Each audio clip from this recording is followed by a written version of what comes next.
बोलिए शंकर भगवान की जय।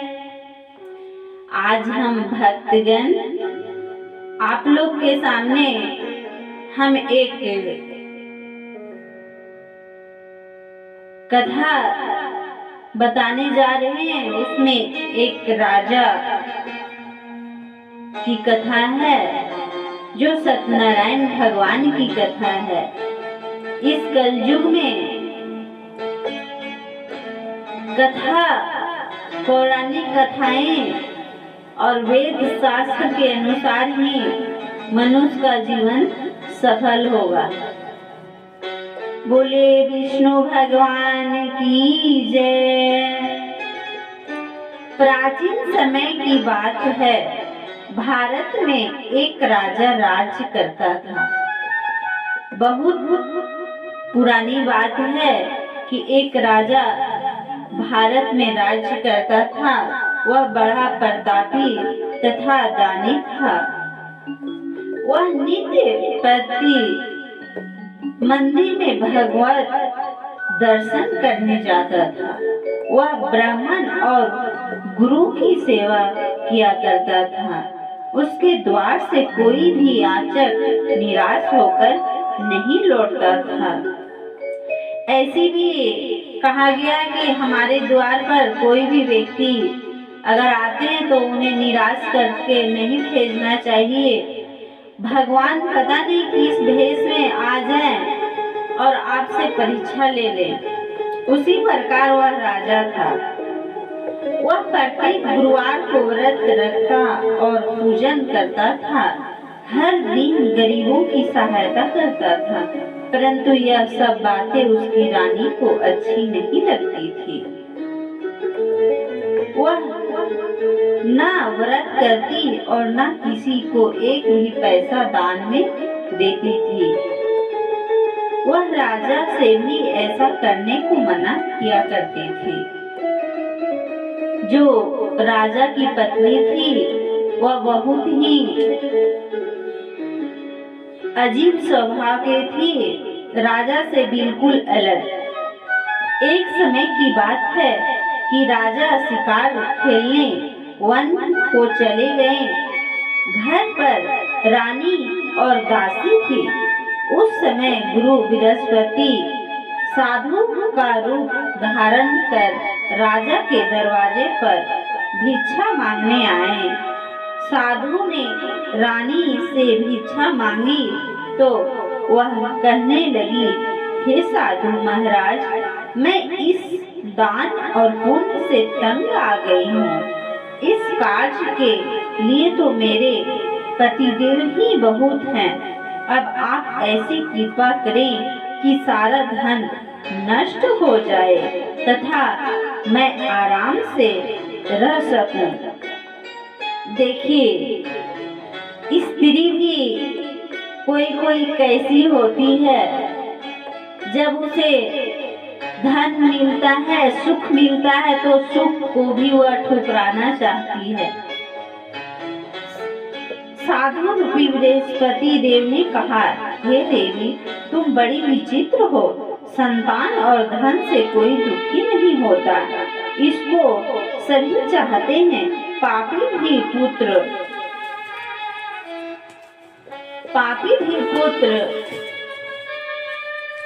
और धन की इच्छा करते हैं।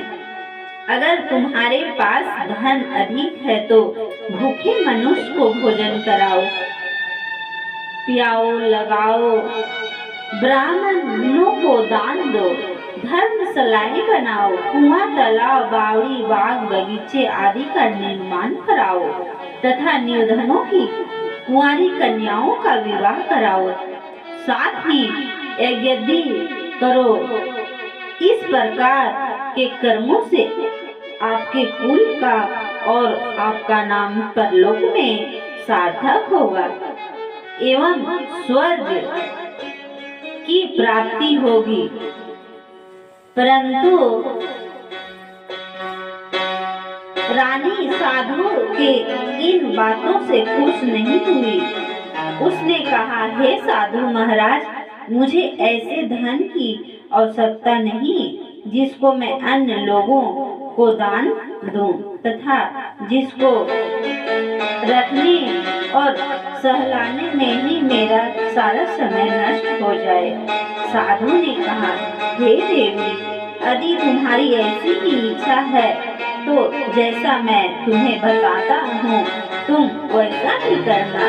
बृहस्पतिवार के दिन घर को गोबर से लीपना और अपने केशों को पीली मिट्टी से धोना। केशों को धोते समय स्नान करना। राजा से कहना वह हजामत करवाए। भोजन में मांस मदिरा खाना। कपड़े धोबी के यहाँ धुलवाने देना। इस प्रकार 7 बृहस्पतिवार करने से तुम्हारा धन नष्ट हो जाएगा। यह कहकर साधु रूपी बृहस्पति देव अंतर ध्यान हो गए। बोलिए विष्णु भगवान की जय। रानी ने साधु से कहने के अनुसार 7 बृहस्पतिवार तक वैसा ही करने का विचार किया। साधु के बताए अनुसार काज करते हुए केवल 3 बृहस्पतिवार ही बीते थे कि उसकी समस्त धन संपत्ति नष्ट हो गई। भोजन के लिए दोनों समय परिवार तरसने लगा तथा संसारिक भोगों से दुखी रहने लगा। तब वह राजा रानी से कहने लगा कि हे रानी, तुम यहाँ पर रहो, मैं दूसरे देश को जाता हूँ, क्योंकि यहाँ पर तुम मुझे सभी मनुष्य जानते हैं, इसलिए मैं यहाँ कोई कार्य नहीं कर सकता। मैं अब परदेश जा रहा हूँ, वहाँ कोई काम धंधा करूँगा, शायद हमारे भाग्य बदल जाए। ऐसा कहकर राजा परदेश चला गया। वह वहाँ जंगल से लकड़ी काट कर लाता और शहर में बेचता। इस तरह जीवन व्यतीत करने लगा।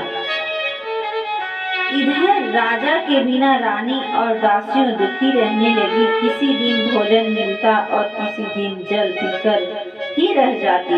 एक समय रानी और दासियों के साथ दिन बिना भोजन के व्यतीत करने पड़े तो रानी ने अपनी दासी से कहा, हे दासी, यहाँ पास ही के नगर में मेरी बहन रहती है, वहाँ बड़ी धनवान है, तू उसके पास जा और वहाँ से 5 सेर बेझर मांगकर ले आ, जिससे कुछ समय के लिए गुजर हो जाएगा। दासी रानी की बहन के पास गई। रानी की बहन उस समय पूजा कर रही थी। बृहस्पतिवार का दिन था। दासी ने रानी की बहन से कहा, हे रानी, मुझे आपकी बहन ने भेजा है, मुझे 5 सेर बेझर दे दो, मतलब कुछ खाने को दे दो।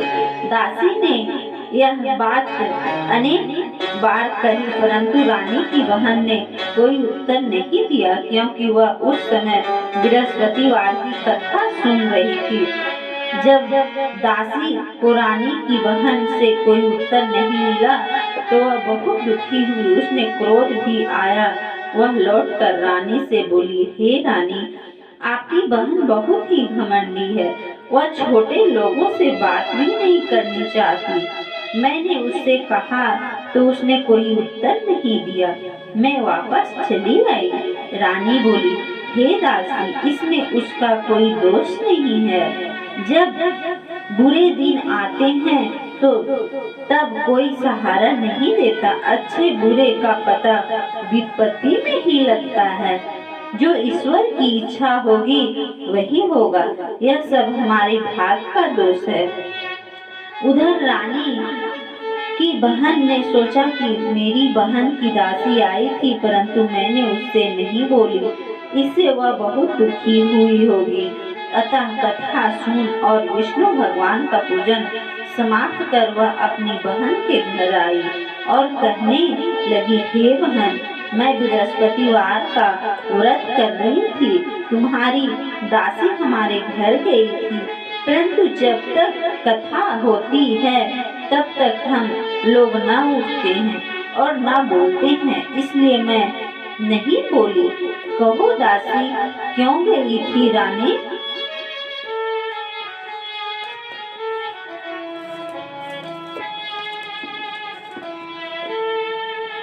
रानी बोली, बहन, हमारे घर अनाज नहीं था। वैसे तुमसे कोई बात छिपी नहीं है, इस कारण मैंने दासी को तुम्हारे पास 5 सेर चावल लेने के लिए भेजा था।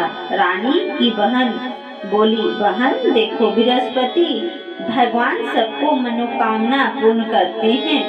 देखो, शायद तुम्हारे घर में अनाज रखा हो। यह सुनकर दासी घर के अंदर गई तो वहाँ उसे एक घड़ा धन का भरा हुआ मिला। उसे बड़ी हैरानी हुई, क्योंकि उसने एक बर्तन देख लिया था। उसने बाहर आकर रानी को बताया। दासी अपनी रानी से कहने लगी, हे रानी, देखो, वैसे हमको जब अन्न नहीं मिलता तो हम रोज ही व्रत करते हैं। अगर इनमें से इस व्रत की विधि और कथा पूछ ली जाए तो उसे हम भी कर लिया करेंगे। दासी के कहने पर रानी ने अपनी बहन से बृहस्पतिवार व्रत के बारे में पूछा। उसकी बहन ने बताया, हे रानी, बहन, बृहस्पतिवार का सूर्योदय से पूर्व उठकर स्नान करके बृहस्पतिवार का व्रत करना चाहिए, लेकिन उस दिन सिर नहीं धोना चाहिए। बृहस्पतिवार के व्रत में चने की दाल और मुनक्के से विष्णु भगवान का केले के वृक्ष की जड़ में पूजन करें तथा दीपक जलाएं। उस दिन एक ही समय भोजन करें। भोजन पीले खाद्य पदार्थ का करें तथा कथा सुने। इस प्रकार करने से गुरु भगवान प्रसन्न होते हैं, अन्न, पुत्र, धन देते हैं, मनोकामना पूर्ण करते हैं। व्रत और पूजन की विधि बताकर रानी की बहन अपने घर लौट गई। रानी और दासी दोनों ने निश्चय किया कि वे बृहस्पतिवार देव भगवान का पूजन जरूर करेंगे। 7 दिन बाद जब बृहस्पतिवार आया तो उसने व्रत रखा। गुड़ साल में जाकर चना और गुड़ बीन लाई तथा उसकी दाल से केले की जड़ में विष्णु भगवान का पूजन किया। अब भोजन पीला कहाँ से आए? दोनों बड़ी दुखी हुई, परंतु उन्होंने व्रत किया था, इस कारण बृहस्पति देव भगवान प्रसन्न थे। एक साधारण व्यक्ति के रूप में वे 2 थालों में सुंदर पीला भोजन लेकर आए और दासी को देकर बोले, हे दासी, यह भोजन तुम्हारे और रानी के लिए है, तुम दोनों करना। दासी भोजन पाकर बड़ी प्रसन्न हुई और रानी से बोली, रानी जी, भोजन कर लो। रानी को भोजन आने के बारे में कुछ पता नहीं था, इसलिए वह दासी से बोली, जा तुम ही भोजन कर ले, क्योंकि तू हमारी व्यर्थ में हंसी उड़ाती है। दासी बोली, एक व्यक्ति भोजन दे गया है। रानी कहने लगी, वह भोजन तेरे ही लिए दे गया है, तू ही भोजन कर।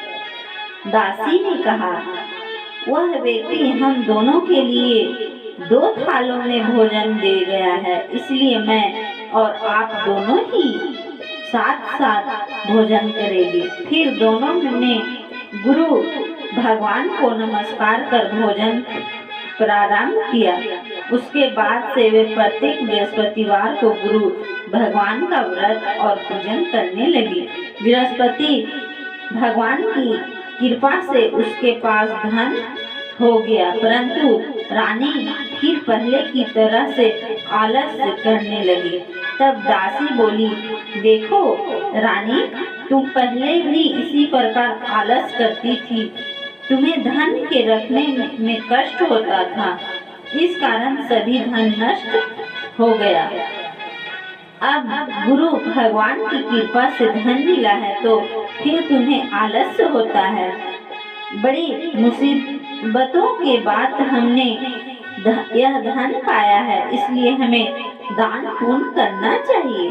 तुम भूखे मनुष्यों को भोजन कराओ, प्यासे को पानी पिलाओ, ब्राह्मणों को दान दो, कुआं, तालाब, बावड़ी आदि का निर्माण करवाओ, मंदिर पाठशाला बनवाकर दान दो, कुंवारी कन्याओं का विवाह करवाओ। धन को शुभ कार्य में खर्च करो, जिससे तुम्हारे कुल का यश बढ़े तथा स्वर्ग प्राप्त हो और पितृ भी प्रसन्न हो। दासी की बात सुनकर रानी ने इसी प्रकार के कर्म करने प्रारंभ किए, जिससे उनका काफी यश फैलने लगा। एक दिन रानी और दासी आपस में विचार करने लगे कि न जाने राजा किस दशा में होंगे, उनकी कोई खोज खबर नहीं है।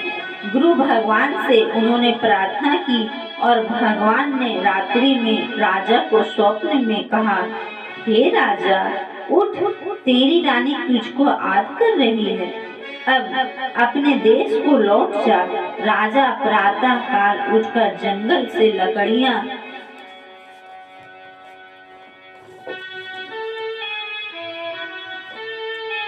काट कर लाने के लिए जंगल की ओर चल पड़ा। जंगल में गुजरते हुए वह सोचने लगा, रानी की गलती से उसे कितने दुख भोगने पड़े। राजपाट छोड़कर उसे जंगल में आकर रहना पड़ा। जंगल में लकड़ियां काटकर उन्हें बेचकर गुजारा करना पड़ा। उसी समय उस जंगल में बृहस्पति देव एक साधु के रूप में धारण कर आए और राजा के पास आकर बोले, हे लकड़हारे, तुम इस सुनसान जंगल में किस चिंता में बैठे हो, मुझे बतलाओ। यह सुन राजा ने नेत्रों में जल भर आया और साधु की वंदना कर बोला, हे प्रभु, आप सब कुछ जानने वाले हैं। इतना कहकर राजा ने साधु को अपनी संपूर्ण कहानी सुना दी। महात्मा दयालु होते हैं। वे राजा से बोले, हे राजा, तुम्हारी पत्नी ने बृहस्पति देव के प्रति अपराध किया था, जिसके कारण तुम्हारी यह दशा हुई। अब तुम किसी प्रकार की चिंता मत करो, भगवान तुम्हें पहले से अधिक धन देंगे। देखो, तुम्हारी पत्नी ने बृहस्पतिवार का व्रत करना प्रारंभ कर दिया है। अब तुम भी बृहस्पतिवार का व्रत करके चने की दाल व गुड़ जल को लोटे में डालकर केले का पूजन करो, फिर कथा कहो या सुनो। भगवान तुम्हारी सब कामनाएं को पूर्ण करेंगे। साधु की प्रसन्न देखकर राजा बोला, हे प्रभु, मुझे लकड़ी बेचकर इतना पैसा भी नहीं बचता जिससे भोजन करने के उपरांत कुछ बचा सकूं। मैंने रात्रि में अपनी रानी को व्याकुल देखा। मेरे पास कोई साधन नहीं है जिससे समाचार जान सकूं। फिर मैं बृहस्पति देव की क्या कहानी कहूं? मुझको तो कुछ भी मालूम नहीं। साधु ने कहा, हे राजा, तुम किसी बात की चिंता मत करो। बृहस्पतिवार के दिन तुम रोजाना की तरह लकड़ियां लेकर शहर में जाओ। तुम्हें रोज से दुगना धन प्राप्त होगा, जिससे तुम भली भांति भोजन कर लोगे तथा बृहस्पति देव की पूजा का सामान भी आ जाएगा। बृहस्पति देव की कथा इस प्रकार है।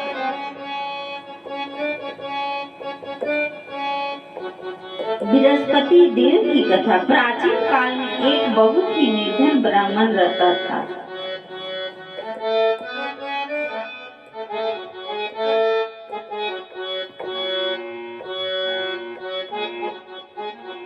प्राचीन काल में एक बहुत ही निर्धन ब्राह्मण रहता था। उसके कोई संतान नहीं था। वह नित्य पूजा पाठ करता था, परंतु उसकी स्त्री बहुत मलिनता के साथ रहती थी। बोली विष्णु भगवान की